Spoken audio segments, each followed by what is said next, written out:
में कह देता हूं वो ऐसे बता सकते हैं, अगर किसी रिएक्शन का एन फैक्टर पता है रेडॉक्स, अगर किसी रिएक्शन का एन फैक्टर, अगर किसी रिएक्शन का एन फैक्टर और किसी भी मॉलिक्यूल का एन फैक्टर निकालना चाहते हैं तो आप उस मॉलिक्यूल की स्टोइशियोमेट्री से उस रिएक्शन के एन फैक्टर को डिवाइड कर दें। अगर आप और सरल भाषा में समझना चाहें तो वही जो एग्जांपल आप सबने अपनी कॉपी में लिखा था, N2 + 3H2 से बना 2NH3, सबको याद है? इस रिएक्शन का जो एन फैक्टर आया था वो कितना आया था? 6। तो आज हम अगर इस रिएक्शन का एन फैक्टर नहीं जानते तो हम N2 का एन फैक्टर तो बता सकते थे, हाइड्रोजन का तो बता सकते थे, लेकिन ऐसी स्पीसीज जिसमें रिडक्शन ऑक्सीडेशन दोनों है, ऐसी स्पीसीज के लिए हमें रिएक्शन का एन फैक्टर जानना जरूरी है। समझ पाए क्या? मैं अगर ये पूरे रिएक्शन का एन फैक्टर आपको नहीं सिखाता और मैं आपसे पूछता N2 का एन फैक्टर बिल्कुल बता देते आप, मैं आपसे पूछता H2 का एन फैक्टर बिल्कुल बता देते आप, हाँ या ना? लेकिन अगर मैं आपसे पूछता अमोनिया का एन फैक्टर तो शायद आपको पता होना चाहिए वो कहां से बन रहा, कैसे बन रहा, बोलो हाँ या ना? लेकिन अगर पूरी रिएक्शन गिवन है तो पूरी रिएक्शन का एन फैक्टर अगर आपको पता है तो वो निकालना और आसान होता है। क्या करना? So simple. नाइट्रोजन का एन फैक्टर, इसकी स्टोइशियोमेट्री 1, तो 6 को 1 से डिवाइड करिए, इसकी स्टोइशियोमेट्री 6 को 3 से डिवाइड करिए, इसकी स्टोइशियोमेट्री 2 तो 6 को 2 से डिवाइड करिए, दैट्स इट। क्लियर है? अरे क्लियर है? सरल भाषा में चाहो तो कहीं लिखना चाहो तो लिख लो कि रिएक्शन के एन फैक्टर को, रिएक्शन के एन फैक्टर को, रिएक्शन के एन फैक्टर को स्टोइशियोमेट्री से डिवाइड कर दे, स्टोइशियोमेट्री से डिवाइड कर दे तो तो उस मॉलिक्यूल का एन फैक्टर मिल जाता है। डिवाइड कर दें तो उस मॉलिक्यूल का एन फैक्टर मिल जाता है। चलेगा बच्चों? याद रख पाओगे? भूलोगे तो नहीं? अभी सवालों का सिलसिला शुरू नहीं हुआ था, आज आपको कुछ नया सिखाना है। आ जाओ जरा। आज से कुछ दिनों पहले मैंने आप सबको बताया था इक्विवेलेंट वेट क्या है। मैंने कहा हमारी पूरी केमिस्ट्री में इक्विवेलेंट वेट निकालने के दो तरीके, एक तरीका है एन फैक्टर मेथड और एक तरीका है फील मेथड, जिसे मैंने क्लासिकल या कंसेप्चुअल मेथड कहा था, बोलो हाँ या ना?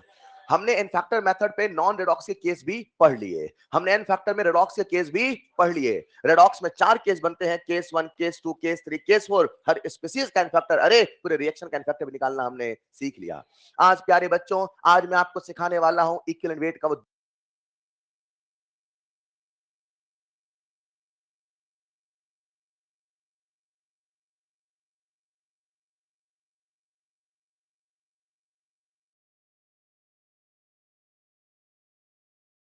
फैक्टर के बारे में नहीं पता था, ऑक्सीडेशन रिडक्शन नहीं पता था, इलेक्ट्रॉन का एक्सचेंज होता है नहीं पता था। उस समय इक्विवेलेंट वेट की परिभाषा लोगों ने क्या बनाई थी, जरा सुनिएगा। उन्होंने कहा किसी भी सब्सटेंस का इक्विवेलेंट वेट वो वाला वेट है, किसी भी सब्सटेंस का इक्विवेलेंट वेट, इक्विवेलेंट वेट से रिएक्शन करे जो दूसरे सब्सटेंस के इक्विवेलेंट वेट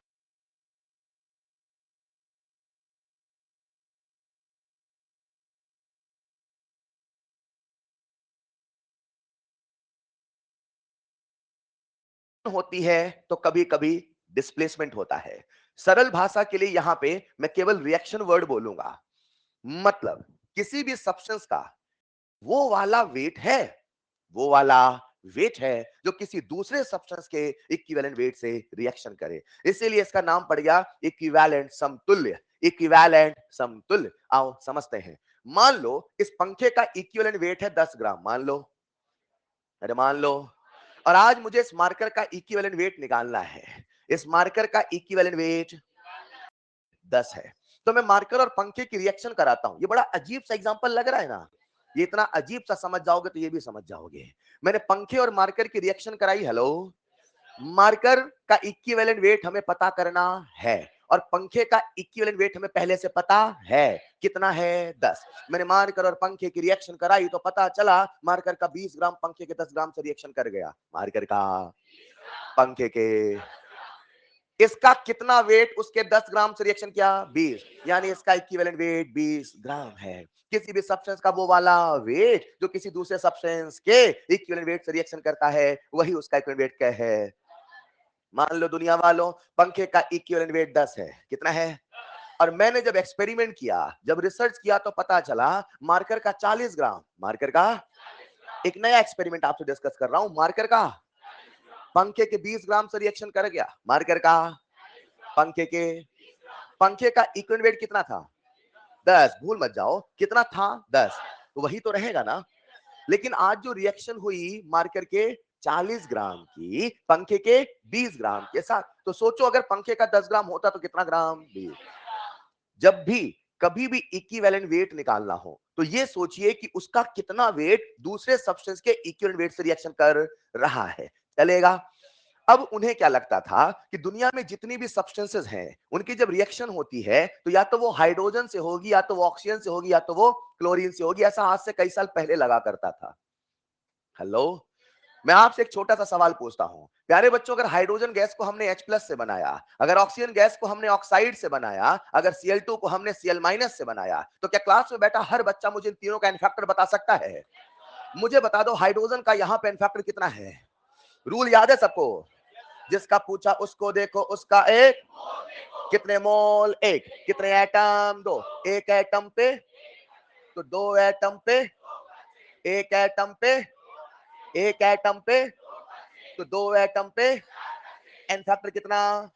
एक एटम पे तो दो एटम पे। क्या हमने इन तीनों का एन फैक्टर निकाल लिया? क्या हम सबको इक्विवेलेंट वेट एन फैक्टर वाला याद है? इक्विवेलेंट वेट का फॉर्मूला मॉलिक्यूलर वेट अपॉन, बोलो ना यार, क्या आप मुझे इसका इक्विवेलेंट वेट बता दोगे?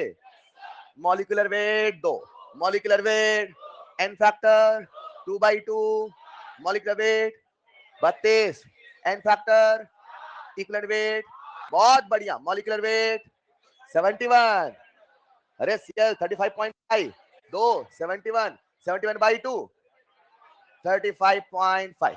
सर ये क्या है? Equivalent wait. सर ये क्या है? किसका? समझे? अब समझना, मैंने कुछ देर पहले मार्कर और पंखे की रिएक्शन कराई, अब मैं मार्कर की रिएक्शन कराता हूं हाइड्रोजन से। किससे करा रहा हूं? ये मेरी लेबोरेटरी है, सबको दिख रहा है क्या? मैंने लेबोरेटरी में मार्कर के 10 ग्राम, मार्कर के हाइड्रोजन के 5 ग्राम से रिएक्शन करा दिए और रिएक्शन हो भी गई। मार्कर के कितने ग्राम? हाइड्रोजन के, रिएक्शन मतलब मार्कर के कितने ग्राम? 10 ग्राम, हाइड्रोजन के 5 ग्राम। तो सोचो अगर हाइड्रोजन का 1 ग्राम होता तो मार्कर का 2 gram. What is the equivalent weight of marker? 2। तब ऐसे निकाला जाता था इक्विवेलेंट वेट जब उन्हें नहीं पता था इन फैक्टर क्या होता है। Is this clear? क्या आज हमें इन तीनों का इक्विवेलेंट वेट पता है? तो क्या मैं आज इन तीनों से दुनिया की किसी भी सब्सटेंस का वेट निकाल लूंगा? बस ये सोचना है कि ऑक्सीजन का 8 ग्राम, ये ऑक्सीजन का सबको दिख रहा है ना, और हाइड्रोजन का और क्लोरीन का, ये ई क्या है? Energy equivalent. इसकी यूनिट क्या होगी? न्यूटन। वो वाला वेट तो वेट ही है ना, तो यूनिट क्या होगी? ग्राम।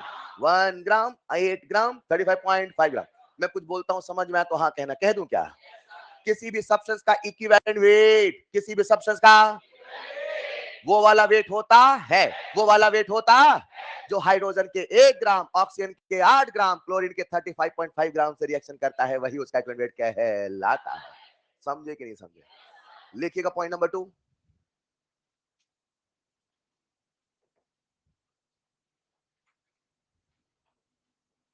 तो आज से कई साल पहले जब लोगों को इलेक्ट्रॉन एक्सचेंज की कहानी नहीं पता थी, तो केमिस्ट्री में इक्विवेलेंट वेट को कुछ इस प्रकार से कहा जाता था, और इसे ही हम कहते हैं क्लासिकल कंसेप्ट, इसे ही हम कहते हैं फील्ड मेथड। इस पे कैसे सवाल बनते हैं अभी बताता हूं।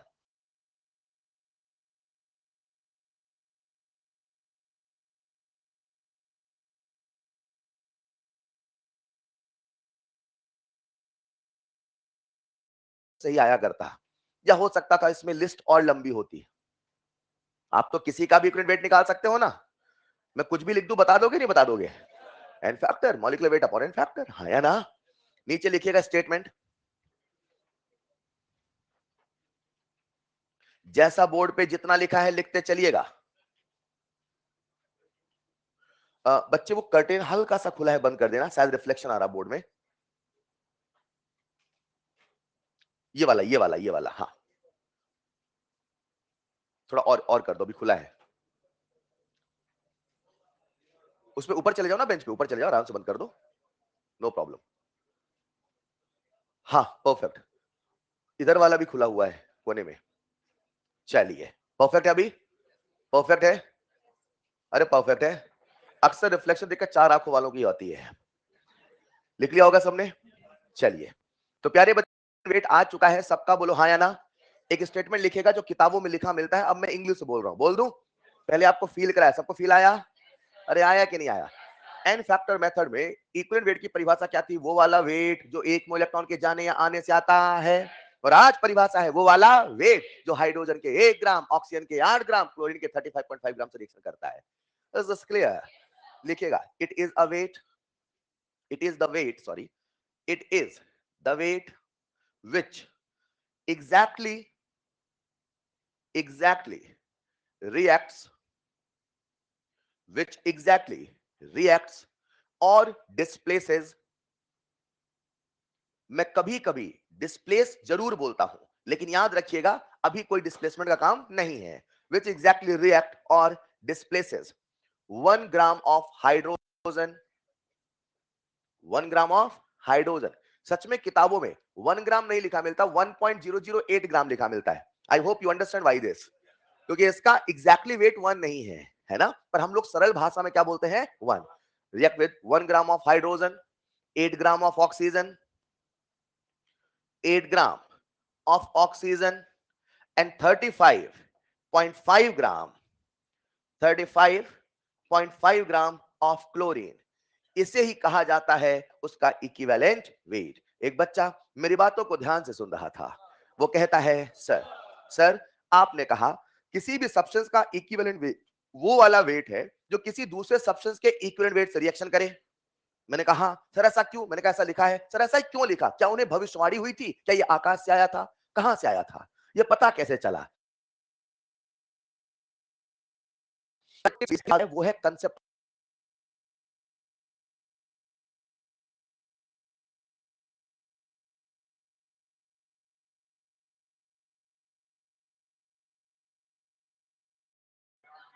भूले तो नहीं?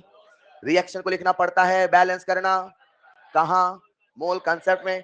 POAC, principle of atomic conservation, principle of. Reaction को लिखना पड़ता है मगर बैलेंस करना, इन सब पे भारी पड़ता है कंसेप्ट ऑफ ग्राम इक्विवेलेंट।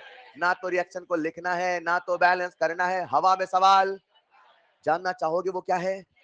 ये आया कहां से? ये सपने में आया क्या? नहीं, इसकी आधारशिला क्या थी? वो था कंसेप्ट ऑफ ग्राम इक्विवेलेंट। वो क्या है? लिखना जरा next point, concept of gram equivalent, concept of gram equivalent. अभी मैं उस कहानी में फिर लौटूंगा, पहले समझ लेते हैं आखिर ये क्या होता है।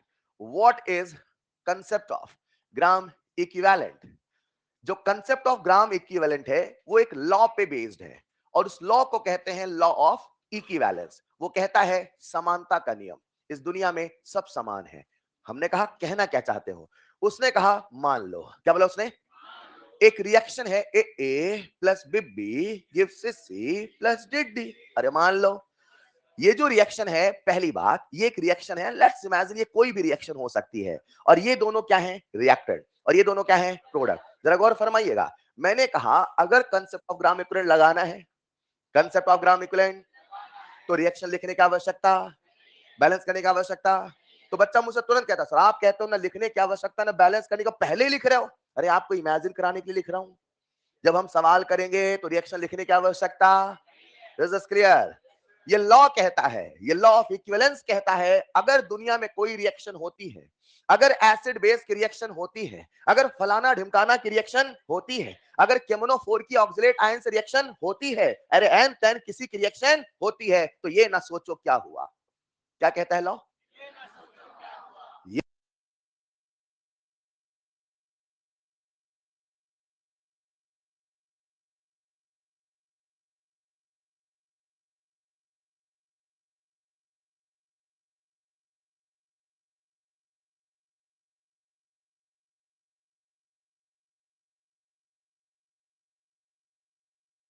जितने भी स्पीसीज हैं, इसमें जितने भी रिएक्टेंट हैं, जितने भी प्रोडक्ट हैं, इन सब का ग्राम इक्विवेलेंट आपस में सेम होने वाला है। यही लॉ ऑफ इक्विवेलेंस कहलाता है। ग्राम इक्विवेलेंट ऑफ ए बराबर बी बराबर सी बराबर, नहीं समझे? What is law of equivalence? So simple, हर किसी का ग्राम इक्विवेलेंट आपस में सेम होने। रुकना जरा, मैंने आपके सामने एक एग्जांपल लिखा N2 प्लस H2 से बना अमोनिया। हेलो, पहला सवाल, क्या ये रिएक्शन बैलेंस है? बैलेंस है? देख लो, N2 प्लस, क्या अब बैलेंस है? मोल कंसेप्ट कहेगा इसका एक मोल जाएगा तो 3 मोल जाएगा, तो ये अपने आप में 2 मोल आने वाला। जब तक ये 1 नहीं, जब तक ये 3 नहीं, तब तक ये 2 नहीं। नहीं समझे? या ये 2 है तो ये 3 और ये 1 है, यही तो मोल कंसेप्ट है। समझ पा रहे हो क्या? लेकिन अगर कंसेप्ट ऑफ ग्राम ये बना, ये रिएक्शन बैलेंस है नहीं है, उससे कोई मतलब। One thing I'm damn sure that gram equivalent of nitrogen बराबर ग्राम equivalent of hydrogen बराबर अमोनिया। समझे कि नहीं समझे? जितने भी स्पीसीज किसी रिएक्शन में इन्वॉल्व होते हैं, उन सब का ग्राम इक्विवेलेंट आपस में सेम होता है, यही कहलाता है law of equivalence. Is this clear? इस चैप्टर में आपको मैं इक्विवेलेंट वेट का फील दे रहा हूं। किसका? और इक्विवेलेंट वेट की परिभाषा आप सबके जहन में सेट हुई कि नहीं हुई? किसी सब्सटेंस का वो वाला वेट, वो वाला जो हाइड्रोजन के, ऑक्सीजन के, क्लोरीन के, या तो करे रिएक्शन इसका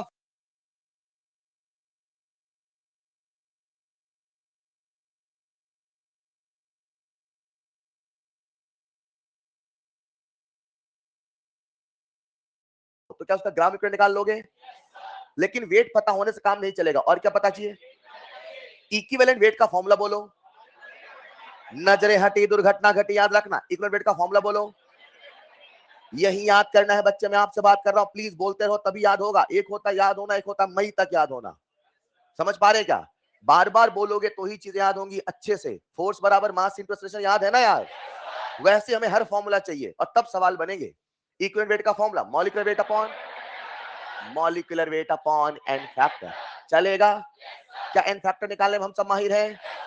अगर मान लो पल भर के लिए ग्राम इक्विवेलेंट 1 है, मान लो कितना ग्राम इक्विवेलेंट 1, तो इसका भी, इसका भी, इसका भी चलेगा क्या? ग्राम इक्विवेलेंट 1 को मैं वेट अपॉन इक्विवेलेंट वेट बराबर 1 कह दूं, बराबर, यानी कि यहां पे अगर ग्राम इक्विवेलेंट 1 है तो इसका जो वेट होगा वो इसके इक्विवेलेंट वेट के बराबर होगा। इसका जो वेट होगा वो इसके इक्विवेलेंट वेट के बराबर होगा। बोलो ना। मान लो इसका इक्विवेलेंट वेट है 10 ग्राम, मान लो। दुनिया के हर सब्सटेंस के इक्विवेलेंट वेट सेम होते हैं? सेम होते हैं। इक्विवेलेंट वेट अलग अलग होते हैं। इसका 10 ग्राम, इसका 20 ग्राम, इसका 30 ग्राम, इसका 40 ग्राम। अरे मान लो, यानी इसका 10 ग्राम इसके कितने ग्राम से रिएक्शन कर रहा? बोलो ना यार। प्यारे बच्चों, मुझे नहीं पता क्या हुआ, मुझे नहीं पता क्यों हुआ, मुझे नहीं पता कैसे हुआ, अगर ये हुआ आई एम डैम श्योर इसका जितना इक्विवेलेंट वेट होगा इसके इक्विवेलेंट वेट से रिएक्शन करेगा। ये कहानी कहां से आती है? ग्राम इक्विवेलेंट से। कहां से आती है? सारी बातों के एक बात कह दूं क्या? कह दूं क्या? ये फॉर्मूला आपको याद हुआ कि नहीं याद हुआ? ये डेफिनेशन आपको याद हुई कि नहीं याद हुई? इसकी आधारशिला कहां से आई? क्योंकि अगर ग्राम इक्विवेलेंट से रिएक्शन होगी तो इक्विवेलेंट वेट से भी रिएक्शन होगी ही होगी, और यही कंसेप्ट उन्हें पता था। तो कहा जाता था कि दुनिया में किसी भी सब्सटेंस का वो वाला वेट, वो वाला जो हाइड्रोजन के 1 ग्राम, ऑक्सीजन के, क्लोरीन के, वही उसका इक्विवेलेंट वेट कहलाता है। ये समझे कि नहीं समझे? नेक्स्ट पॉइंट में बस ये लॉ लिख देना। लिख लिया सबने? अच्छा प्यारे बच्चों, एक बात बताओ, हाँ जैसा लिखा है बोर्ड पे, ग्राम इक्विवेलेंट का फॉर्मूला आपको याद हुआ कि नहीं याद हुआ? ग्राम इक्विवेलेंट बराबर वेट अपॉन इक्विवेलेंट वेट। आओ थोड़ा इस फॉर्मूले के साथ खेलते हैं। Gram equivalent is equal to weight upon equivalent weight. चलेगा?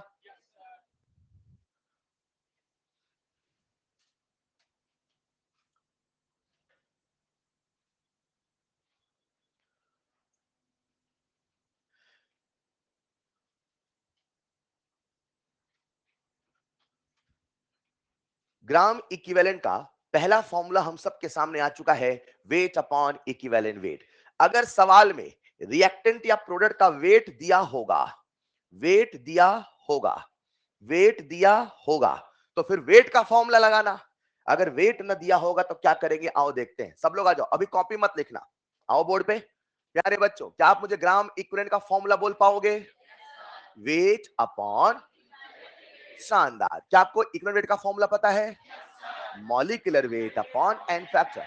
परफेक्ट। तो क्या मैं ग्राम इक्विवेलेंट को बोल दूं weight upon molecular weight upon n factor, चलेगा? अरे वेट अपॉन मॉलिक्यूलर वेट, किसका wait?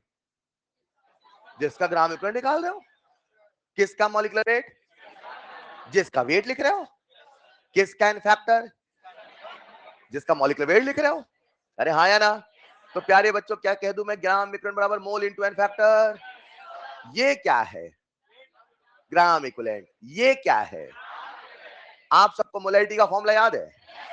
Molarity is equal to number of moles of upon volume of solution in, हाँ या ना? तो क्या मोल बराबर मोलैरिटी इनटू वॉल्यूम कह दूं? लेकिन वॉल्यूम किस में होना चाहिए? जहां मोल लिखा, क्या मैं वहां वो लिख दूं?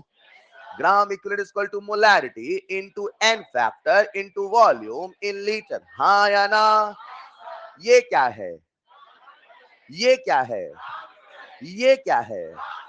क्या हम सबको नॉर्मेलिटी मोलैरिटी रिलेशन याद है? बोलेंगे नॉर्मेलिटी बराबर मोलैरिटी इनटू, तो क्या molarity is equal to normality upon factor है? जहां मोलैरिटी लिखा, क्या मैं वहां पे नॉर्मेलिटी लिख सकता हूं? नॉर्मेलिटी अपॉन, क्या एन फैक्टर फैक्टर कैंसिल होगा? क्या ग्राम इक्विवेलेंट का फॉर्मूला नॉर्मेलिटी इनटू वॉल्यूम है? ये क्या है? ये सब क्या है? कंसेप्ट एक, रूप अनेक। कंसेप्ट एक, वेट का सवाल आएगा, वेट वाला फॉर्मूला। मोल का सवाल आएगा, मोलैरिटी सवाल आएगा, नॉर्मेलिटी का सवाल आएगा। मैं आपके सामने लिखता हूं, एक बार में याद करना, कर लोगे क्या? Gram equivalent equal to weight upon mole into normality into volume in. जब वॉल्यूम है लीटर में तभी वो ग्राम इक्विवेलेंट है। मोलैरिटी का फॉर्मूला बोलेंगे इनटू वॉल्यूम इन, चलेगा? याद हुआ कि नहीं याद हुआ? वॉल्यूम है लीटर में, वॉल्यूम है लीटर में, मोल है मोल, वेट है ग्राम। फिर से, वेट है, मोल है, वॉल्यूम है, वॉल्यूम है, तो ये है ग्राम इक्विवेलेंट। ये है ग्राम, वॉल्यूम है एमएल में, वॉल्यूम है एमएल में, ये है मिली मोल, ये है मिलीग्राम, तो ये भी है मिलीग्राम इक्विवेलेंट। मिली मिली मिली मिली, ये भी हुआ मिली। नहीं समझे? अगर वॉल्यूम रखोगे एमएल में तो उसका नाम ग्राम इक्विवेलेंट, उसका नाम है। बस अगर वेट लिखोगे मिलीग्राम में तो वो होगा मिलीग्राम इक्विवेलेंट। आसान है क्या? लिखिएगा नेक्स्ट पॉइंट, ये डब्बा बोलना।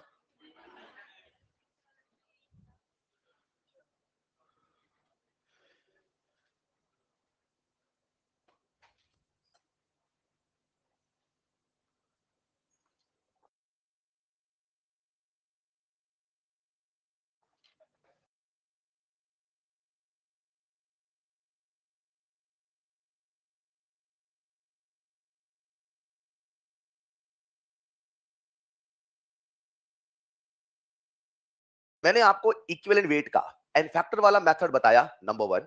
मैंने आपको इक्विवेलेंट वेट का फील मेथड बताया, नंबर टू। सब पे सवाल बाकी है। मैंने आपको ग्राम इक्विवेलेंट का एक लॉ सिखाया, लॉ ऑफ इक्विवेलेंस। और ग्राम इक्विवेलेंट ऑफ ए बराबर बी बराबर सी बराबर डी, यही कहलाता है लॉ ऑफ इक्विवेलेंस। इसको अप्लाई कैसे करें, इसमें सवाल कैसे बनते हैं, कहां कहां कहां कहां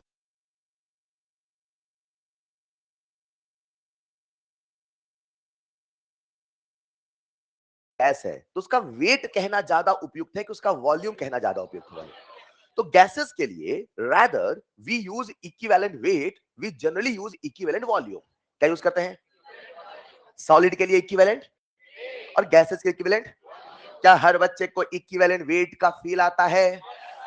एन फैक्टर वाला फील बोलना है, बोल पाओगे? एन फैक्टर वाला किसी भी सब्सटेंस का वो वाला वेट जो एक मो इलेक्ट्रॉन के जाने या आने से आता है। बोलो ना, फील मेथड बोलो, किसी भी सब्सटेंस का जो हाइड्रोजन के, ऑक्सीजन के, क्लोरीन के, वही कहलाता है इक्विवेलेंट। अब मैं बोलने वाला हूं इक्विवेलेंट वॉल्यूम, लेकिन नेक्स्ट पॉइंट फॉर गैसेस, केवल गैसेस के लिए, फॉर गैसेस इक्विवेलेंट वॉल्यूम, ये क्या होता है? So simple. क्या आप सबको इक्विवेलेंट वेट का फॉर्मूला याद है? Molecular weight upon n factor. अगर वेट है तो वेट, अगर वेट है, आज मैं वेट की बात कर रहा हूं कि वॉल्यूम की, तो हम सब के सामने फॉर्मूला आ चुका है, equivalent volume is equal to molar volume. क्या बोलेंगे इसे? क्या हर बच्चा मोलर वॉल्यूम सुना सुना लग रहा है? मोलर वॉल्यूम यानी एक मोल का वॉल्यूम, किसका? सॉलिड का कि लिक्विड का कि गैस का? मोलर वॉल्यूम यानी एक मोल का। जानते हो दुनिया की कोई भी गैस हो, चाहे हल्की हो, चाहे भारी हो, चाहे छोटी हो, चाहे बड़ी हो, दुनिया की हर गैस का एक मोल का वॉल्यूम होता है 22.4 लीटर। प्रकृति का कितना बढ़िया जादू है। छोटे छोटे मॉलिक्यूल हो, एक मोल होंगे 22.4 लीटर एट एसटीपी और एनटीपी। हैवी हैवी मॉलिक्यूल और एनटीपी, इट इज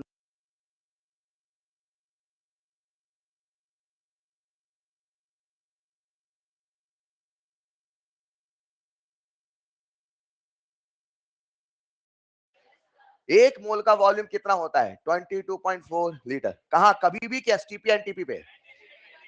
और इन जनरल हम केमिस्ट्री में यही कंडीशन मान के चलते हैं। चलेगा? तो प्यारे बच्चों आओ हम ऐसा करते हैं, दुनिया की सभी गैसेस का इक्विवेलेंट वॉल्यूम निकाल लेते हैं। हम जब केमिस्ट्री पढ़ते हैं ना, तो हमारी पूरी केमिस्ट्री रेडॉक्स और इलेक्ट्रोकेमिस्ट्री में तीन ही गैस बनेगी, या तो हाइड्रोजन, या तो ऑक्सीजन, या तो Cl2। कितनी गैस? या तो या तो या तो क्या तीनों का इक्विवेलेंट वॉल्यूम निकाल के रट लें? अरे रट लें। आ जाओ जरा, मैंने आपके सामने लिखा हाइड्रोजन। क्या लिखा? नेक्स्ट स्लाइड में चलूं? जो पूछो बताना, कितने बच्चों को हाइड्रोजन का एन फैक्टर याद है? बोल दो। N factor, n factor, n factor 2 है, तब इक्विवेलेंट वेट 1 है। भूल गए? अरे H प्लस से ना H2 बन रहा है, एक एटम पे एक का चेन, तो 2। एन फैक्टर कितना? ऑक्सीजन का एन फैक्टर Cl2 का। अगर एन फैक्टर पता है तो क्या इक्विवेलेंट वॉल्यूम बता दोगे? इक्विवेलेंट या तो 4 2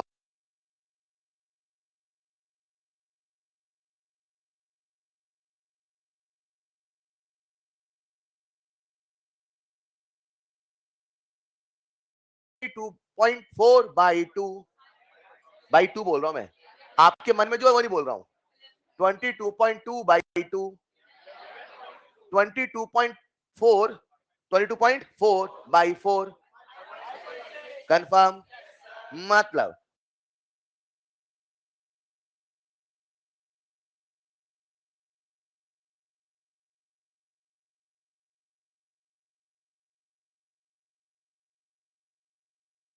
वाह, 11.2। क्या पास्कल न्यूटन? आधे डाउट में भी आ जाते हैं।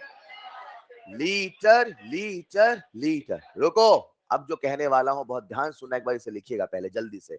एक मिनट, पिछले साइड लिखा था क्या? बैक कर देता हूं, एक सेकंड। एक बार पहले से लिखना।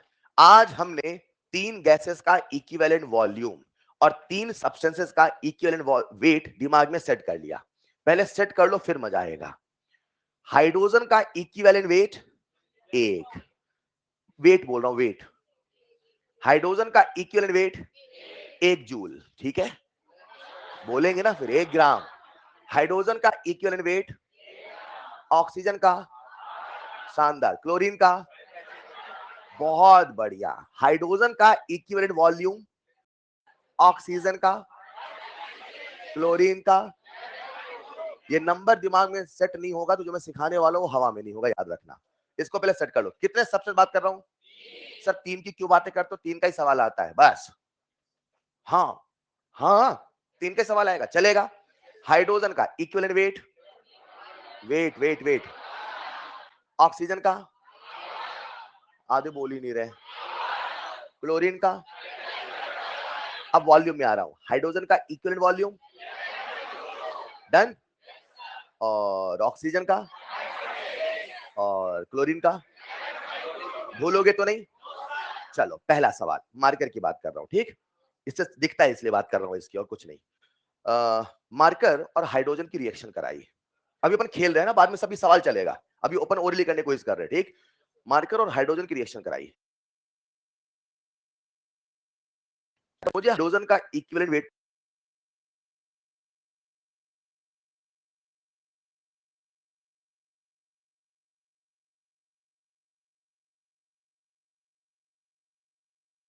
चाहता, मैं गैसेस का वॉल्यूम कहना चाहता, तो मैं क्या कहता, इसका 1 ग्राम हाइड्रोजन के कितने लीटर से रिएक्शन करेगा, 11.2।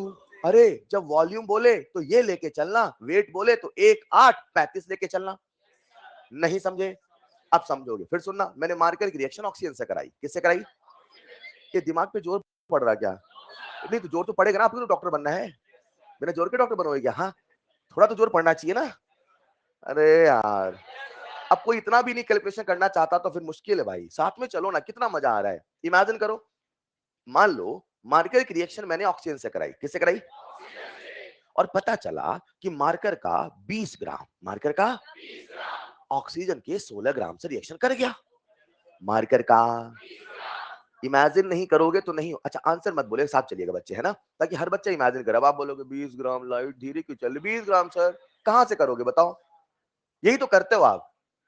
मार्कर का 20 ग्राम, घुसो ना उस एक्सपेरिमेंट में, मार्कर का ऑक्सीजन के 16 ग्राम से रिएक्शन कर गया, मार्कर का ऑक्सीजन का, अगर ऑक्सीजन होता 8 ग्राम तो मार्कर होता 10 ग्राम, यानी कि मार्कर का इक्विवेलेंट वेट है। अब सुनना, सवाल पूछो, अरे पता 10 ग्राम मार्कर की मैंने ऑक्सीजन से रिएक्शन कराई, तो बताओ ऑक्सीजन का कितना लीटर खर्च हुआ, पहले दिमाग में सेट कर लो। मार्कर का इक्विवेलेंट वेट है 10 ग्राम, और हम जानते हैं किसी भी सब्सटेंस का इक्विवेलेंट वेट वो वाला वेट होता है जो किसी दूसरे सब्सटेंस के इक्विवेलेंट वेट से रिएक्शन कर लेता है। गैस है तो वॉल्यूम बोल देना, नहीं समझे, तो मार्कर का 10 ग्राम, मार्कर का हाइड्रोजन के कितने ग्राम से रिएक्शन करेगा, ऑक्सीजन के, क्लोरीन के, अब वॉल्यूम बोला, हाइड्रोजन का कितना लीटर है ना, 11.3 ही तो गैस है भाई, ऑक्सीजन का कितना लीटर, वाह यार, और क्लोरीन का, आओ एक खेल और खेले, ये खेल सेट कि नहीं सेट हुआ। अब सुनना, तीनों गैसेस का इक्विवेलेंट वेट और इक्विवेलेंट वॉल्यूम सबके दिमाग में सेट है, जो बोलूं वो बताना, ठीक। अगर 1 ग्राम इक्विवेलेंट है, अगर, तो जो भी वेट होगा, ग्राम इक्विवेलेंट का फॉर्मूला याद है सबको, ग्राम इक्विवेलेंट बराबर वेट अपॉन इक्विवेलेंट वेट, अगर ये 1 है कर दो 1, कर दो 1, तो क्या 1 बराबर वेट अपॉन इक्विवेलेंट वेट होगा, यानी जो भी वेट होगा, जो भी उसका वजन होगा, वो उसके इक्विवेलेंट वेट के बराबर होगा, ये क्लियर। और अगर होता वॉल्यूम, क्या होता, तो यहां होता वॉल्यूम, यहां होता, आधे तो बोल ही नहीं पाते, क्या बोल रहे, बोलो ना, इक्विवेलेंट वॉल्यूम, इक्विवेलेंट डन। अगर होता 1, कितना होता, तो क्या जो वॉल्यूम आता वो इक्विवेलेंट वॉल्यूम के बराबर आता। अब खेल खेलते हैं, खेले, पहला खेल सेट हुआ कि नहीं हुआ, मार्कर का इक्विवेलेंट वेट 10 ग्राम, तो 10 ग्राम से कितना होगा बता दोगे, 20 ग्राम से कितना होगा बता दोगे। अब अगला खेल, ए पता 1 ग्राम इक्विवेलेंट है, 1 ग्राम, 1 ग्राम, तो हाइड्रोजन का कितना ग्राम, हाइड्रोजन का, खेलो ना खेल यार, फिर सवाल बनेंगे, और इलेक्ट्रोकेमिस्ट्री में इलेक्ट्रोलिसिस हवा में चलेगी अगर ये सीख गए तो, और यहां नहीं सीखे वहां फिर इतनी मेहनत करनी पड़ती है सिखाने में। 1 ग्राम इक्विवेलेंट, क्या बोला मैंने, तो हाइड्रोजन कितना ग्राम, ऑक्सीजन, क्लोरीन, अब वॉल्यूम बातें करेंगे, 1 ग्राम इक्विवेलेंट, हाइड्रोजन कितना लीटर, ऑक्सीजन, क्लोरीन, अब सुनना 0.1 ग्राम इक्विवेलेंट, 0.1 ग्राम, तो 1 ग्राम, 0.1 ग्राम, 8 ग्राम, 0.8 ग्राम, 35.3.5, हेलो, 11.2, 1.12, 5.6, 0.56, 11.2, 1.12, 10 ग्राम इक्विवेलेंट, 1, 10, 8, 80, 33, 355, नहीं समझे? वॉल्यूम में आओ, 11.2, 112, 5.6, 56, क्लियर है गेम? क्लियर है गेम? अभी खेलते हैं। क्या सबको यहां तक सेट हुआ? प्यारे बच्चों, मैंने आपको इक्विवेलेंट वॉल्यूम का एक फॉर्मूला बताया, 3 गैसेस का इक्विवेलेंट वॉल्यूम याद कराया। ये सेट हुआ कि नहीं हुआ? थोड़ा कहानी आगे बढ़ाएं क्या? आज से कई साल पहले जब लोग इक्विवेलेंट वेट निकालते थे, क्या निकालते थे? तो वो इसी फील मेथड से निकालते थे और फील मेथड से भी आता था। एक सवाल करके समझाता हूं, सवाल लिखिएगा जरा। In a particular reaction, in a particular reaction, 20 gram of metal, 20 gram of metal reacts with 80 gram of oxygen.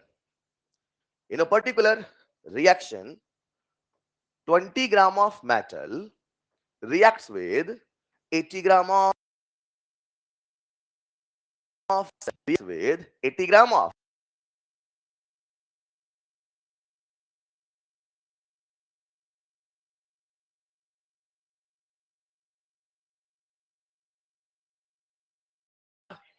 बोलो ना यार, हर बच्चा कर पाया कि नहीं कर पाया? क्या किया आपने? सर 20 ग्राम रिएक्शन करता है 80 ग्राम से, तो हमें वो वाला वेट सोचना है जो 8 ग्राम से रिएक्शन करे। हमें वो वाला वेट सोचना है जो 80 से 20, तो 8 से 2, 80 से 20, नहीं समझे? अब कहो तो मैं यूनिटरी मेथड करूं, आप कहो तो सर 80 ग्राम ऑक्सीजन से रिएक्शन करता है 20 ग्राम मेटल, तो हमें सोचना है 8 ग्राम से कितना ग्राम मेटल। 80 से 20, तो सर 1 से होगा 20/80, तो 8 से होगा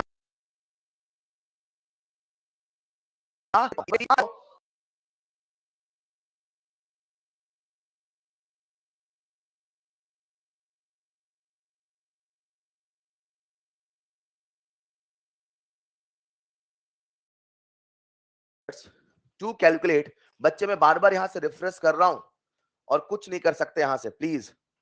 कई बच्चे लगातार लैग लैग लैग टाइप कर रहे हैं, तो उनके लिए कह दूं बच्चे मैं यहां से लगातार रिफ्रेश कर रहा हूं। लिखिएगा next point, methods to calculate equivalent weight. आ जाओ, एक छोटा सा कॉमन सेंस का सवाल पूछता हूं, methods to calculate equivalent weight. आ जाओ, एक रिएक्शन आपके सामने लिखिए, पूरी क्लास बोर्ड पे है, बाद में कॉपी में लिख लेना। आ जाओ, मेटल और हाइड्रोजन के साथ रिएक्शन करा दो, करा दो। अब अगर मुझे इसमें लगाना कंसेप्ट ऑफ ग्राम इक्विवेलेंट, क्या लगाना? तो क्या बना, मुझे ये जानने की आवश्यकता। मैं क्या बोलूंगा, बोलो। ग्राम इक्विवेलेंट ऑफ मेटल बराबर ग्राम इक्विवेलेंट ऑफ, हाँ या ना? पक्का? ग्राम इक्विवेलेंट का फॉर्मूला बोलो, वेट वाला, वेट वाला, wait upon equivalent weight, wait upon equivalent wait. आसान है कि नहीं? इमेजिन करो यहां ऑक्सीजन होता मान लो, तो क्या बोलते हैं? Wait of metal upon equivalent weight of, wait of oxygen upon equivalent weight of. यहां क्लोरीन होता तो, आसान है कि नहीं है? पक्का? पूरी क्लास, क्या प्यारे बच्चों में इससे इक्विवेलेंट वेट ऑफ मेटल निकाल लूंगा। हम सबके सामने फॉर्मूला आया, इक्विवेलेंट वेट ऑफ, ट्राई करो बोलने की, ट्राई करो, सीखो ना यार, सीखो अपॉन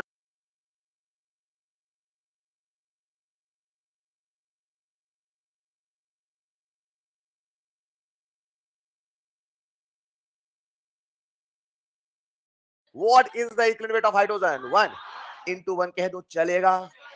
सोचो अगर ऑक्सीजन होता तो फॉर्मूला क्या होता, सोचो पूरी class. Equivalent weight of metal, कितने बच्चे बोल पाएंगे, रेज योर हैंड। अरे वाह साहब, बहुत बढ़िया, बोलो जरा, वेट ऑफ इनटू, अगर क्लोरीन होता तो wait of metal upon weight of chlorine into 35.5, चलेगा। इसे बोला गया हाइड्रोजन डिस्प्लेसमेंट मेथड, इसे बोला गया ऑक्साइड फॉर्मेशन मेथड, इसे बोला गया क्लोराइड फॉर्मेशन, नाम था इनका। लिखो first point, hydrogen displacement method, hydrogen displacement method, hydrogen displacement method, hydrogen displacement method. रुकना जरा, ये सवाल, ये जो सवाल अभी आपने किया था, क्या आप इस सवाल को इस फॉर्मूले से कर लोगे? ऑक्सीजन वाला लगाऊं कि हाइड्रोजन वाला? सवाल में ऑक्सीजन बोला, लेकिन फिर भी सर आप फॉर्मूला फोर्स के लगाना, ऑक्सीजन वाला ना। वेट ऑफ मेटल कितना है बोलो? Wait of metal, wait of oxygen, good है यार, सॉल्व करो दो। अब आपकी इच्छा है, आप ऐसे फील में भी भयंकर फील है अपने पास, फील में भी हम जो पढ़ रहे हैं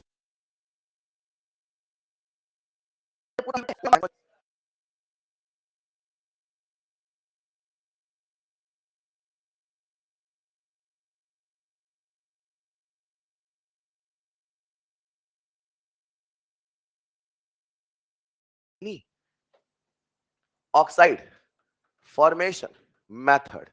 ये जो टॉपिक है बच्चों, ये पढ़ाया जाता है मोल कंसेप्ट में। कहां पढ़ाते हैं? तो मोल कंसेप्ट में एक लेक्चर जाता है, तो वहां के एक लेक्चर इधर हो गए, हेलो, नंबर 1 नंबर 2। लेकिन यहां वहां से एक फर्क आता है कि बच्चे को इक्विवेलेंट वेट का पूरा कंसेप्ट समझ में नहीं आता। इक्विवेलेंट वेट की पूरी कहानी मैंने एक ही जगह समेट के रख दी है। एंड फैक्टर से, फील मेथड से कैसे भी निकालना हो, you have all the concept. बस कुछ ही देर में शुरू होने वाले हैं ढेर सारे सवाल, लिख लीजिएगा। Next point, chloride formation method. क्या आप सब सवाल करने को तैयार हैं?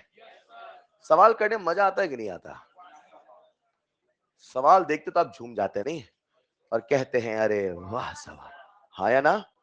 तो आओ प्यारे बच्चों, मिलके करते हैं ढेर सारे सवाल। कल की क्लास से लेके हमने आज तक, कल क्यों परसों, हमने आज तक जितना सीखा उन सब पे सवाल करके पूरे कंसेप्ट को निचोड़ते हैं। चले, सवाल करना है।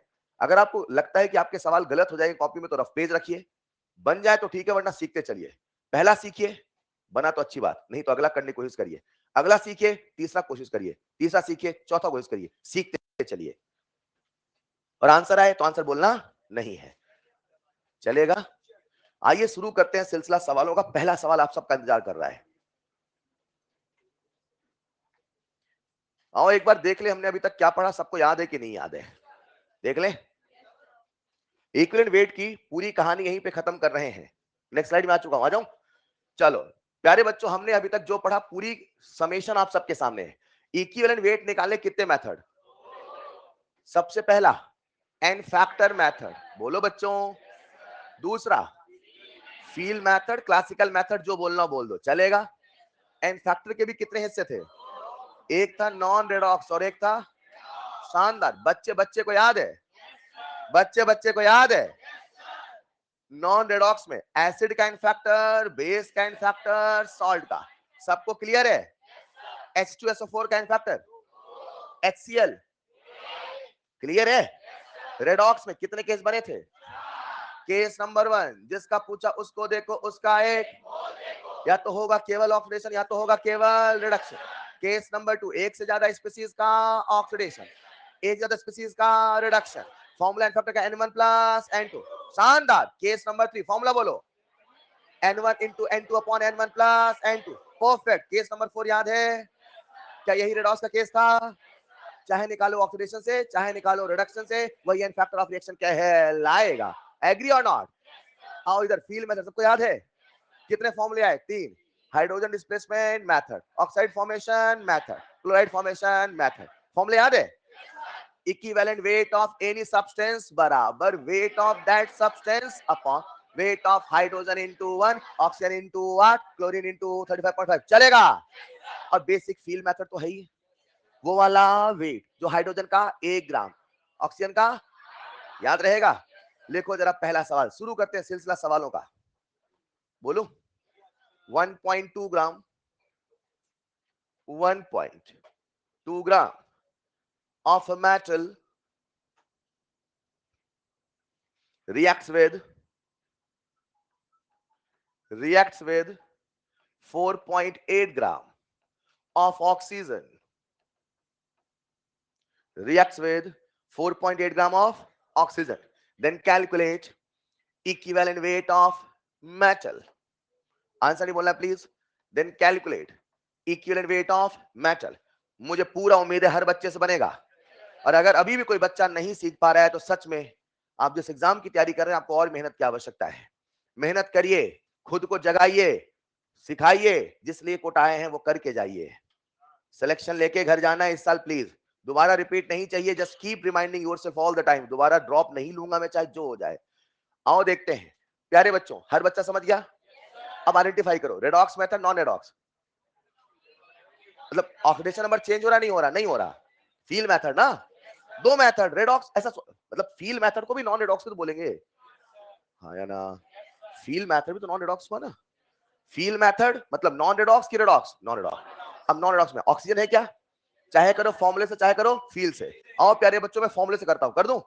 पहले फॉर्मूले से फील से। इक्विवेलेंट वेट ऑफ मेटल बराबर weight of metal upon weight of oxygen into R. कितना वेट है? 1.2। ऑक्सीजन कितना? 4.8 इनटू 8। 8 छंग 48, 6 दूना 12। बोलो कितना आया? 2। कितने बच्चे फील से कर लेंगे? Raise your hand. अरे शानदार। आओ जरा जो बच्चे नहीं कर पाए उनके लिए सुनो। 4.8 ग्राम ऑक्सीजन से 4.8 ग्राम ऑक्सीजन रिएक्शन करता है 1.2 ग्राम मेटल का। अगर कोई बच्चा सुन नहीं रहा और मुझसे कहेगा रिपीट, में रिपीट नहीं करूंगा, याद रखिएगा 1.2 ग्राम मेटल से, हाँ या ना? तो मैं कह दूं 1 ग्राम ऑक्सीजन से, बोलो कितना लाला? बचपन की यूनिटरी मेथड 1.2 अपॉन, लेकिन मुझे ऑक्सीजन कितना ग्राम लेना है? हमेशा उसके इक्विवेलेंट वेट को ही लिखना है, क्योंकि वो वाला वेट जो ऑक्सीजन के 8 ग्राम से रिएक्शन करेगा, तो 8 में लाओ ना। तो लिख देता हूं मैं 8 ग्राम ऑक्सीजन। चला बच्चे, बोलो आंसर कितना है प्यारे बच्चों? 8 इंटू 1.2 अपॉन 4 पॉइंट, आंसर कितना आया? 2। अगला सवाल कर लोगे? पूरी क्लास का आंसर चाहिए, लिखो जरा। 111 ग्राम of metal chloride, 111 gram of metal chloride is having, सबसे पहले मैं आंसर दूंगा, सही दूंगा, ये दिमाग में चलता रहे। Is having 71 gram of chlorine, is having 71 gram of chlorine, then calculate equivalent weight of metal। हाथ खड़े करना है, बहुत बढ़िया, शानदार। आ गया आंसर? आंसर आ जाए तो ही बोलना है। आंसर बोलेंगे बेटा 55 पॉइंट। Check check check. आपसे पूछा है then calculate equivalent weight of metal, calculate equivalent weight of metal. आ गया आंसर? कितना आंसर आ रहा है? मतलब कोई आंसर बोल दे क्लास में, उसके बाद सबका वही आ जाता है, भले वो गलत हो। शानदार। अपने कंसेप्ट, अपने पे भरोसा रखिएगा। आंसर सुन के आंसर मत दीजिएगा, याद रखिएगा। कभी भी अपने आंसर को इंड्यूस मत करना, या इंडक्टिव इफेक्ट नहीं चल रहा है। आओ जरा देखते हैं प्यारे बच्चों, आपको सवाल समझना होगा। 111 ग्राम मेटल है कि मेटल क्लोराइड है? हाँ, मतलब मेटल क्लोरीन का कंबाइन वजन है 111 ग्राम। नहीं समझे? जैसे किसी, मान लो किसी इंसान का वेट निकाला गया 80 किलो, तो 80 किलो में उसके कपड़ों का भी तो वजन है ना यार। तो मेटल है कि मेटल क्लोराइड है? मेटल क्लोराइड, हाँ या ना? तो अगर मेटल क्लोराइड है मतलब जो टोटल वजन है, जो टोटल वेट है, वो 111 है कि नहीं है? और उसमें क्लोरीन कितना है? 71। तो दुनिया वालों मेटल का वजन नहीं बता सकते। 111 माइनस 71 कितना आया? अब इससे क्या सीख मिलती है? 40 ग्राम मेटल है, 71 ग्राम क्लोरीन है, मतलब 40 ग्राम मेटल का 71 ग्राम क्लोरीन से कंबाइन हुआ है। नहीं समझे?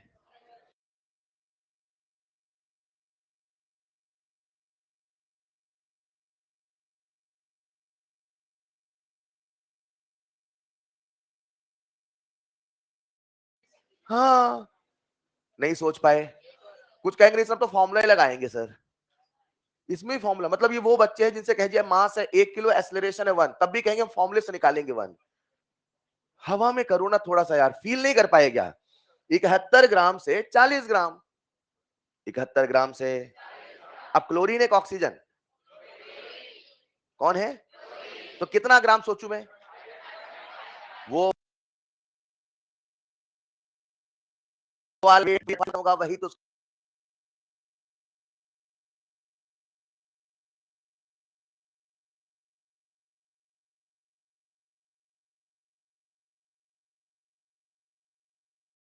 एक बार फॉर्मूला बोलो, देखते हो याद है कि नहीं याद है? Wait of metal upon weight of into, शानदार प्यारे बच्चों, बन जाएगा क्लोरीन इनटू 35.5। फॉर्मुलेट करो तो भी यहां से कितना आएगा, चलेगा। लिखो अगला सवाल, अब आपको करना है इन अ मेटल ऑक्साइड,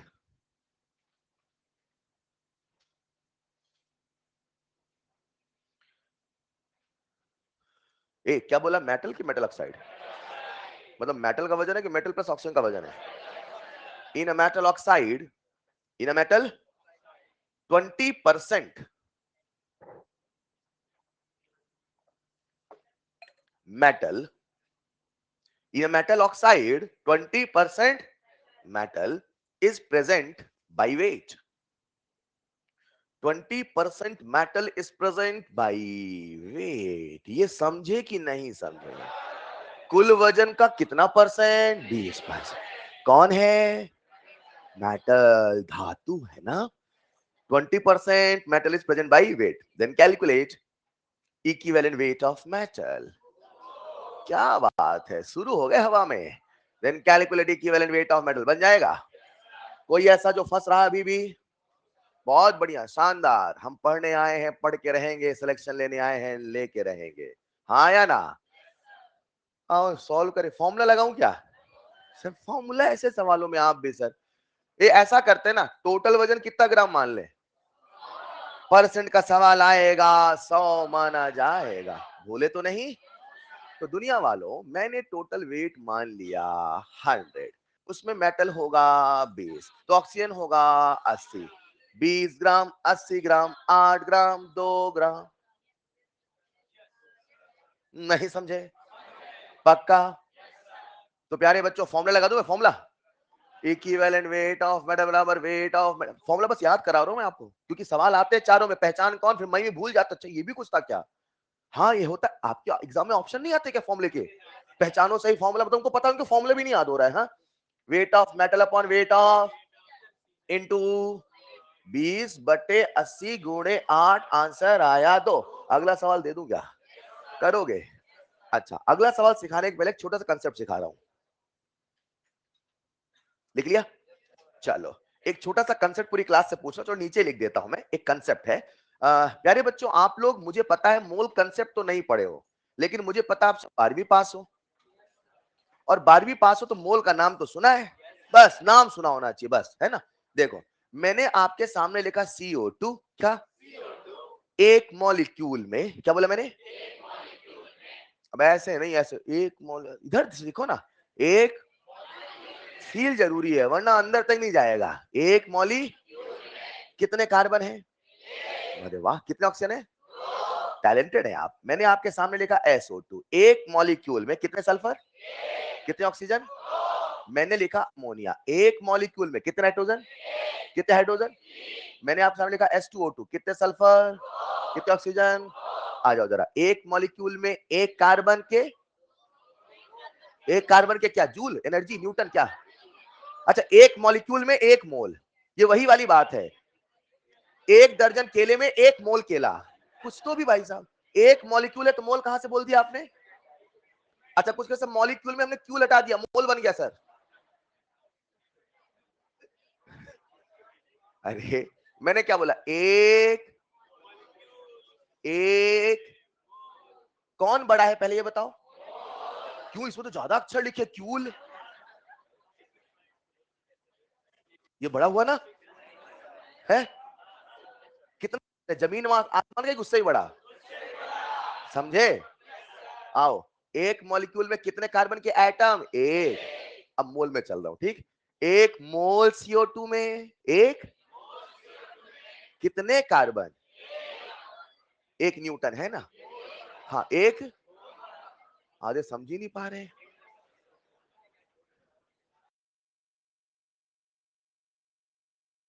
मोल में कार्बन,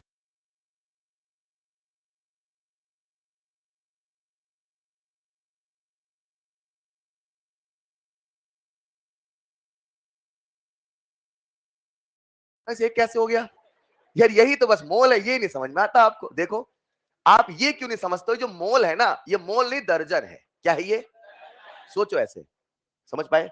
आपसे कहा जाए 1 डजन तो इंटू 12 करोगे नहीं करोगे? मोल भी एक यूनिट है। हेलो, ये शब्द नहीं है, ये अपने आप में नंबर है। समझे क्या? आ जाओ जरा। 1 मोल CO2 में एक बड़ा कांसेप्ट आने वाला, फिर कहना नहीं कैसे आ गया। 1 मोल बिल्कुल बेसिक लेके चल रहा हूं। 1 मोल CO2 में कितने मोल कार्बन? कितने मोल ऑक्सीजन? अभी एक मॉलिक्यूल में एक एटम था, अब अपन मोल में बातें कर रहे हैं। तो 1 मोल CO2 में 1 मोल कार्बन, 2 मोल। अब आपको बोलना है 1 मोल SO2 में 1 मोल, 2 मोल। मोल भी तो बता सकते हैं। 1 मोल अमोनिया में 1 मोल, नाइट्रोजन के एटम, 3 मोल हाइड्रोजन के। अब और क्लियर वर्ड बोल रहे, राइट? 1 मोल H2O2 में 2 मोल सल्फर के, 2 मोल ऑक्सीजन के। शानदार, इधर आओ जरा। अब 2 मोल लो इसके, 2 मोल, 2 मोल में कार्बन के 2 एटम, 2 मोल एटम। मोल भी तो बोलो, मैं बोलू मोल, आप भी बोलना मोल, मोल मोल बोल बोल बस। ठीक, आओ। 2 मोल, क्या बोला मैंने? आपको भी कुछ बोलना है। सर बोले मोल तो मुझे भी बोल, ठीक? 2 मोल तो आपको बोलना है 2 मोल कार्बन, ठीक? अब यहां से आ रहा हूं, कंसेप्ट में आ रहा हूं। 1 मोल CO2 में 1 मोल कार्बन,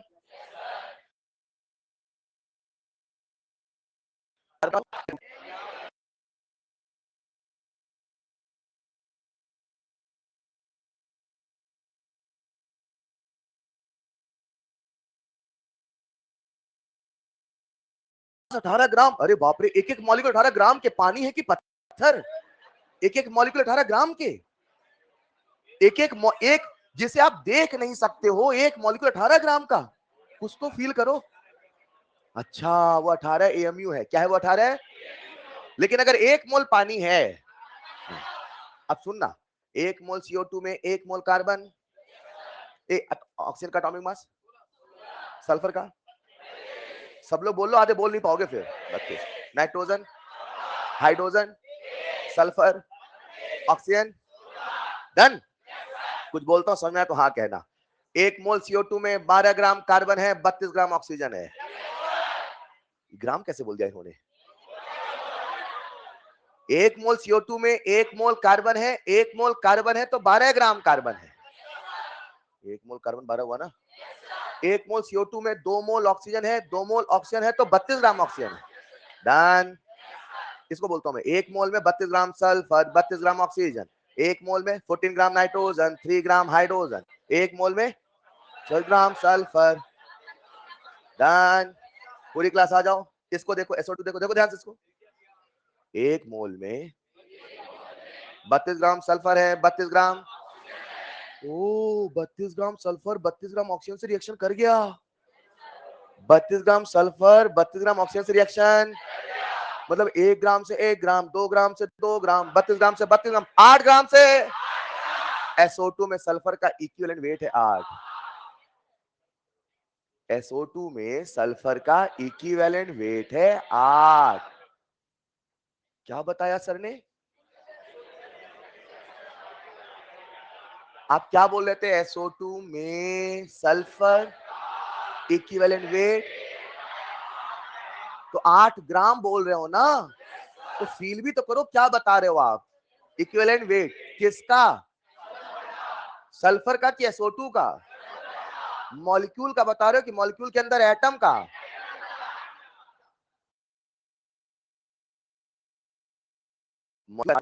एटम का।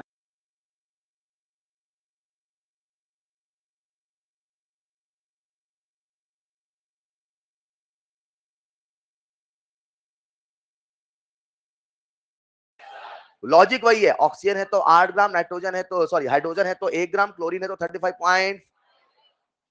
थक गए आप यार, मन तो करता नहीं आपका पढ़ने का, करता है क्या? ये हुई ना बात। आओ जरा, रिजल्ट में 2 वालों से आगे होना चाहिए, आप बता रहा हूं। बढ़िया नंबर आ रहे 2 वालों के। 2 आप 1 वो 2 है ना, मास्टर प्रो 2 और 1 पूरा बैच बोलूंगा तो समझोगे क्या?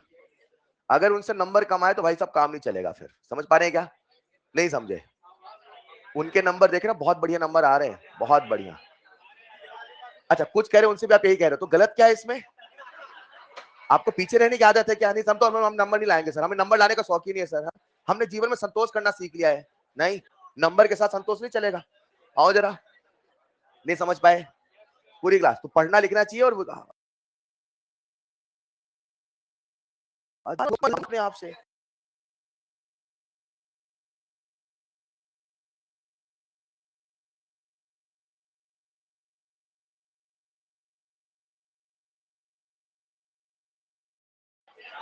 बत्तीस का आधा 16, 64 का आधा 32, 16 का आधा 8, 32 का आधा 16। नहीं समझे? ऐसे भी इक्वल वेट बताया जा। लिखो सवाल, कैलकुलेट। कंसेप्ट लिखना क्या मन में रखना है, कॉपी में थोड़ी लिखना है। अभी सवाल आ रहा है ना, लिखो calculate equivalent wait, calculate equivalent wait. हम क्या निकालने चले हैं? अब सारे केस आएंगे, ये मत सोचना केवल वही दूंगा जो पढ़ा रहा हूं। इक्विवेलेंट वेट इसके भी दूंगा, रिएक्शन के भी दूंगा, जो कल पढ़े non redox, redox, case 1 case 2 सारे मिक्स चलते रहेंगे। ठीक, डन। कैलकुलेट इक्विवेलेंट वेट, पहला सवाल लिखा था S2Cl2 में सल्फर का बताना है। अच्छा साथ में सॉल्व भी करते चलना है ना। S2Cl2 में सल्फर का बताना है, बता दोगे?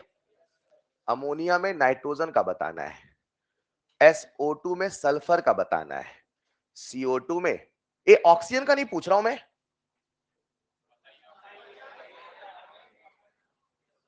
अरे अच्छा हाँ यार वो तो पता ही था अपने को। क्लोरीन का बोलो। हाइड्रोजन का 1, ऑक्सीजन का 8, क्लोरीन का 35 वो तो याद है ना। वो भी पूछू क्या जो आपको याद है? लिख लो।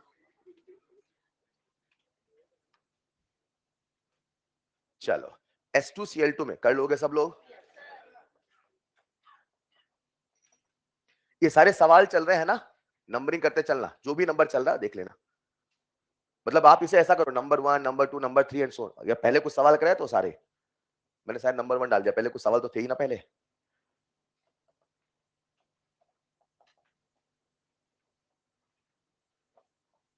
सवालों का सिलसिला शुरू हो चुका है। चलो कर लिया होगा सबने। अब इसी सवाल को थोड़ा कठिन करूंगा, उसके पहले देखता हूँ ये सब निकाल पाएगा नहीं। कितने बच्चों ने कर लिया? Raise your hand. क्या बात है यार, पूरे बैच में कंपटीशन होना चाहिए, तब तो मजा आएगा ना। नंबर की होड़, पूरे बैच का नंबर 600 से गिरे ही ना, सोचो यार कितना अच्छा लगेगा। नहीं कुछ ज्यादा ही हो गया। एक बार एक बच्चा था 10वीं में, पास ही नहीं होता था। तो एक बार उसको कहा गया घर से, बेटा अपने आप को आईने में देखो, तू भी पास हो सकता है। तो आईने में खड़ा वो हंसने लगा मैं भी पास हूंगा। तो कुछ बच्चे आज वैसे करते हैं, मैं भी डॉक्टर बनूंगा। S2Cl2 बता दोगे सल्फर का? 71 ग्राम से 64 ग्राम, तो 35.5 से सल्फर का इक्विवेलेंट वेट है 35.5। शानदार। नाइट्रोजन का बोल कितना? 32। अमोनिया का 14/3। सॉल्व तो ना करूं? सल्फर का है ना, कोई फंस तो नहीं रहा? कितना आया? 8। बहुत अच्छे। कार्बन का बता दिया। अच्छा मान लो थोड़ा कठिन नंबर है तो सॉल्व कर लेना। मान लो जैसे ये तो अपने हवा में बता दिया, नहीं हो पाए तो उसको थोड़ा लिख लेना कि हवा में ना हो तो सॉल्व ही नहीं करोगे। मतलब 32 ग्राम से 12 ग्राम, देखो 32 ग्राम ऑक्सीजन से 12 ग्राम कार्बन, तो 1 ग्राम ऑक्सीजन से 12/32 ग्राम कार्बन। कितने ग्राम ऑक्सीजन सोचना अपने को? 8।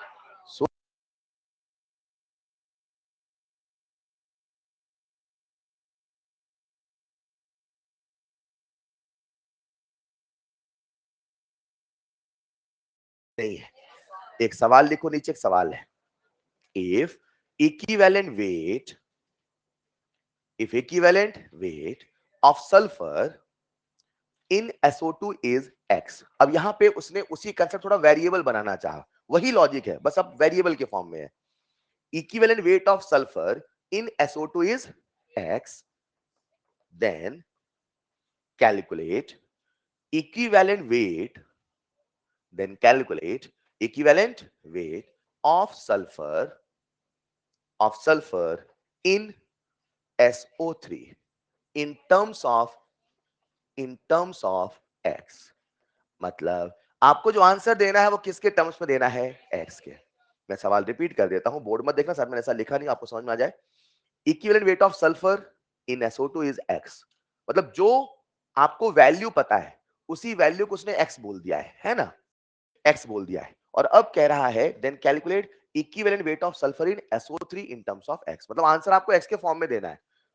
तो पहले एक्स की वैल्यू निकाल लो और फिर जहां जहां वैल्यू है वहां एक्स लिख देना, सिंपल। बोलो बेटा लास्ट में, बोलो बोलो बोलो। चेक चेक चेक, एक्स के फॉर्म में आंसर आना चाहिए। सोचो। बहुत बढ़िया, मैं देख पा रहा हूं सभी बच्चों के आंसर आ रहे हैं। दिमाग लगाओ ना यार, कठिन है क्या? थोड़ा सा तो घुमाया। आ जाओ देखते हैं, सुनो। SO2 में मेरे हिसाब से सल्फर का इक्विवेलेंट वेट होना चाहिए 8। अच्छा, उसने 8 को एक्स बोला, तो जहां जहां 8 है वहां वहां एक्स लिख दूंगा बस। नहीं समझे? लेकिन आज उसने मुझसे इक्विवेलेंट वेट किसका पूछा है? सल्फर का। कहां? SO3 में। तो पहले अपने तरीके से निकालो। निकाल लोगे? कितने ग्राम? 32 ग्राम। कितने ग्राम? 48 ग्राम। एक है तो 16, तीन है तो 48। ठीक है बच्चों, क्या बोलोगे? 48 ग्राम ऑक्सीजन से कंबाइन हुआ 32 ग्राम सल्फर। तो 1 ग्राम ऑक्सीजन से 32 बटे 48 ग्राम सल्फर। तो 8 ग्राम ऑक्सीजन से बता दोगे क्या कितना होगा? 32 अपॉन 48 इंटू 8, 8 6। हेलो, यानी कितना आया? 32 बटे 6। और सिंप्लीफाई कर लो तो 16 बटे 3। लेकिन आंसर मुझे ऐसे नहीं देना, किसके फॉर्म में देना? एक्स के फॉर्म में। तो यहां एक्स नहीं बना सकते। कैसे बनाए? 6 को 8 बनाओ तो फिर यहां एक्स लिख दूं। ऐसे नहीं करना क्या? अच्छा, तो प्यारे बच्चों आप सब समझते हैं कि 16 को हम लिख सकते हैं 8 2 जा। हाँ या ना? तो लिखा मैंने 2 इंटू 8 और 8 को मैंने क्या बोला? x। तो आंसर आ गया 2x/3। बस वैल्यू सब्स्टिट्यूशन का तो सवाल है। समझे कि नहीं समझे? बहुत बढ़िया। अगला सवाल आपको करना है, करें?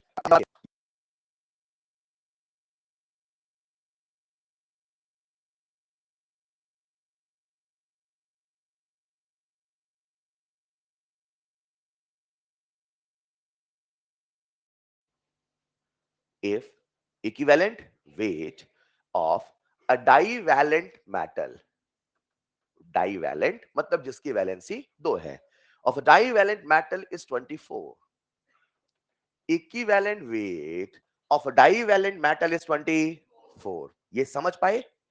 मेटल का इक्विवेलेंट वेट कितना है? 24। यानी 24 ग्राम मेटल का हाइड्रोजन के कितने ग्राम से रिएक्शन करेगा? या तो रिएक्शन करेगा और अगर बनाना होगा तो बनाएगा भी। बनाना होगा तो रिएक्शन करना होगा, रिएक्शन करेगा। और मान लो हाइड्रोजन बना रहा तो कितने ग्राम बनाएगा? एक। मान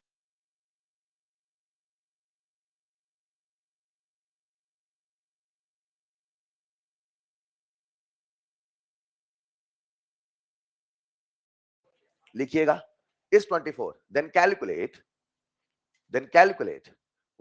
gas, then calculate volume of hydrogen gas produced, then calculate volume of hydrogen gas produced when 12 gram of metal.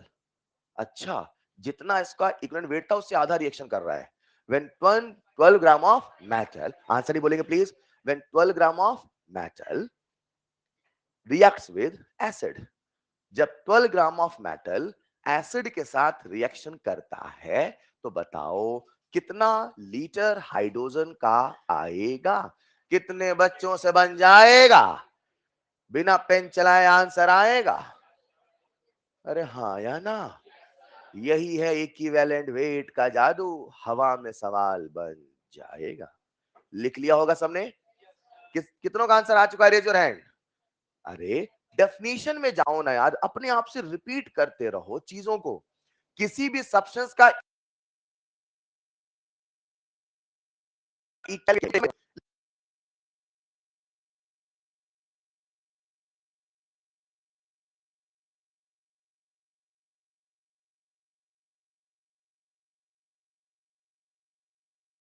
किसी भी सब्सटेंस का वो वाला वेट, वो वाला वेट। अब मैं वॉल्यूम के फॉर्म में बात कर रहा हूं, ठीक चलेगा? जो हाइड्रोजन का हाइड्रोजन का इक्विवेलेंट वॉल्यूम बोलो।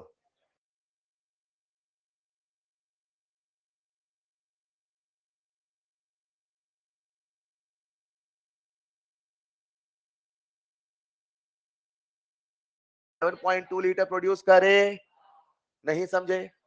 अब उल्टा सोचो, अच्छा ये तब आएगा जब ये होगा। उल्टा सोचो, साइंस में उल्टा सोचने का जादू है। हिस्ट्री नहीं है, अकबर थे बीरबल थे, हाँ उल्टा नहीं सोच सकते। साइंस है, उल्टा सोचो ज्यादा मजा आएगा, रीजनिंग तब तो आएगी।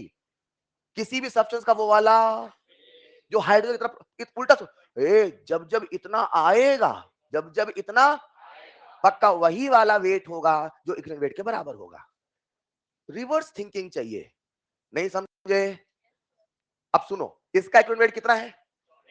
तो अगर 24 ग्राम रिएक्शन करता है तो हाइड्रोजन का लिखा है ना, कितना आता?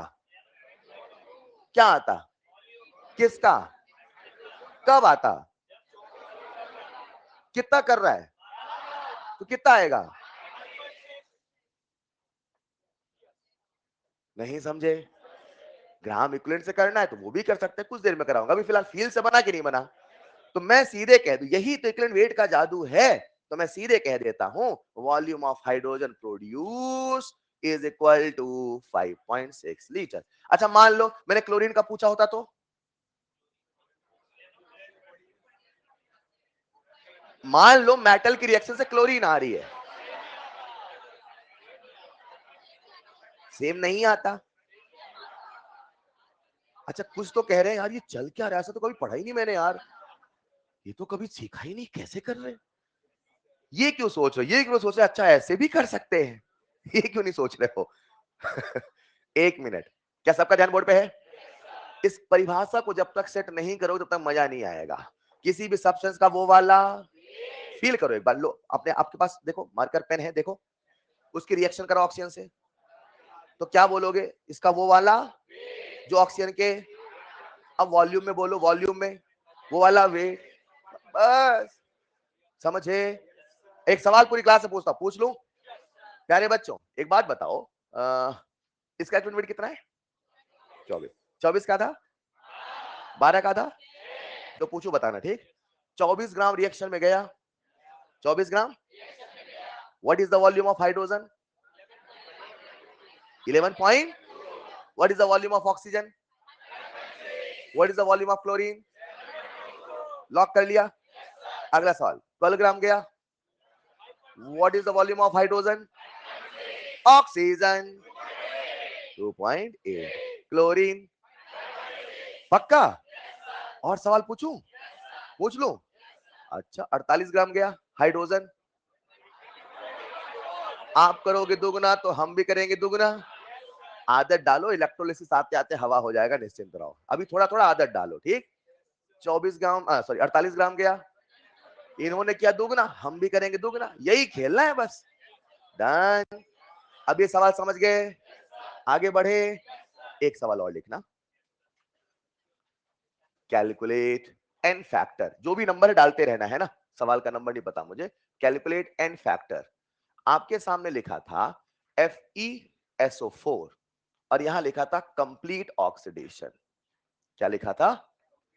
तो आपको बताना है इस केस में एन फैक्टर। पहले बताओ रेडॉक्स की नॉन रेडॉक्स? अब मैंने कंप्लीट ऑक्सीडेशन बोल दिया है, मतलब ऑक्सीडेशन में रेडॉक्स वाला केस, मतलब वो एन फैक्टर वाला तरीका चलेगा। कितने केस थे? 4, पहचानो केस कौन सा है? बच्चे कह रहे हैं टेक्निकल टीम का कोई नंबर दे दो। हाँ एसिड सर का एसिड सर उसमें पॉइंट हो गया क्या? Technical head?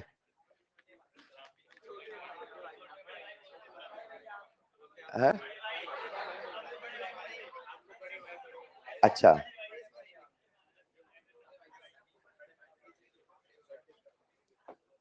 एसिड सर की महानता है। कुछ बच्चे कह रहे हैं लैगिंग इशू काफी हो रहा है, अब क्या करे बच्चे? लिख लिया होगा सबने? चलो आओ कंप्लीट ऑक्सीडेशन करते हैं, कर लोगे क्या? जब भी कभी सवाल कंप्लीट ऑक्सीडेशन बोले, क्या बोले, तो ऑक्सीजन को छोड़ के सबको चरम सीमा पे पहुंचाना है। कहां पहुंचाना है? Fe पे कितना चार्ज है? +2। सल्फर पे कितना चार्ज है? +6। तो मुझे Fe पे कितना चार्ज है? +2। इसको इसके मैक्सिमम ऑक्सीडेशन स्टेट पे पहुंच चार्ज है।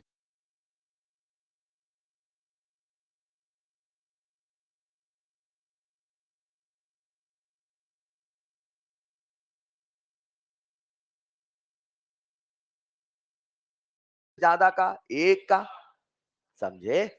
केस नंबर 1 कि केस नंबर 2? जिसका पूछा उसको देखो, उसका है कितने आयरन? एक। कितने का चेंज? एक का। एन फैक्टर लिख लो बच्चों। एक सवाल और करके आज की क्लास खत्म करें क्या, ताकि मैं देख पाऊं आप सीखे कि नहीं सीखे। बच्चों अगला सवाल आप सबके सामने है, आओ जरा देखते हैं। Fe2C2O4 whole thrice. आप तो मुझे जल्दी से आयरन पे चार्ज बता दो, आयरन पे चार्ज बता दो, कार्बन पे बता दो। +3। चेक कर लो, चेक कर लो, सही है, बहुत बढ़िया। आयरन पे चार्ज +3, कार्बन पे चार्ज चेक कर लो बेटा, कार्बन पे क्या पता 9 आ जाए, देखो।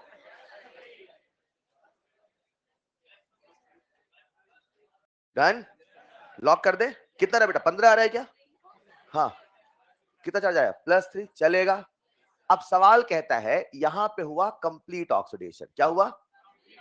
तो आपको बताना है एन फैक्टर। लिख लो सवाल, कैलकुलेट एन फैक्टर, और ऐसे सवाल लिखा आएगा। कंप्लीट ऑक्सीडेशन मतलब जितने भी स्पीसीज है सबको कहां पहुंचाना है? चरम सीमा पर। तो आयरन अपने ऑलरेडी मैक्सिमम ओएस पे है कि नहीं है?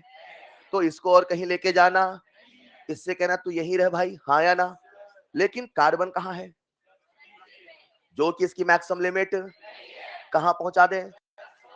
तो मैं यहां लिख देता हूं, देखना नीचे लिख रहा हूं, कर दू ना।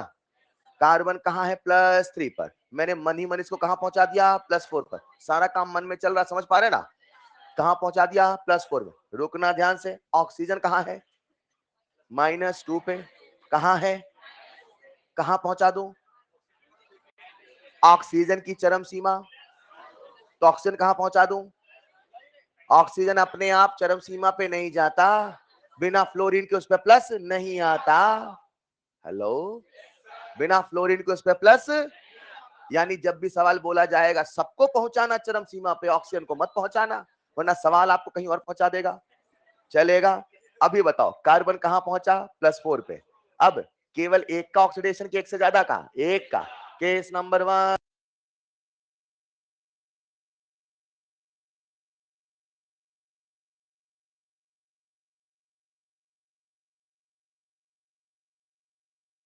छह कहां? दो तो है। अच्छा ये भी तो 3 है। 3 2 जा 6, यानी कितने का चेन? 6 का। N factor 6। समझे कि नहीं समझे? ये सिलसिला जारी रहेगा नेक्स्ट क्लास में। आज के लिए इतना ही। That's all for today. Thank you so much. हाँ, होमवर्क लिख ले। नंबर 1, होमवर्क लिख लीजिएगा। Number 1, please please please revise till today's lecture. आप लोग होमवर्क कहां लिखते हैं?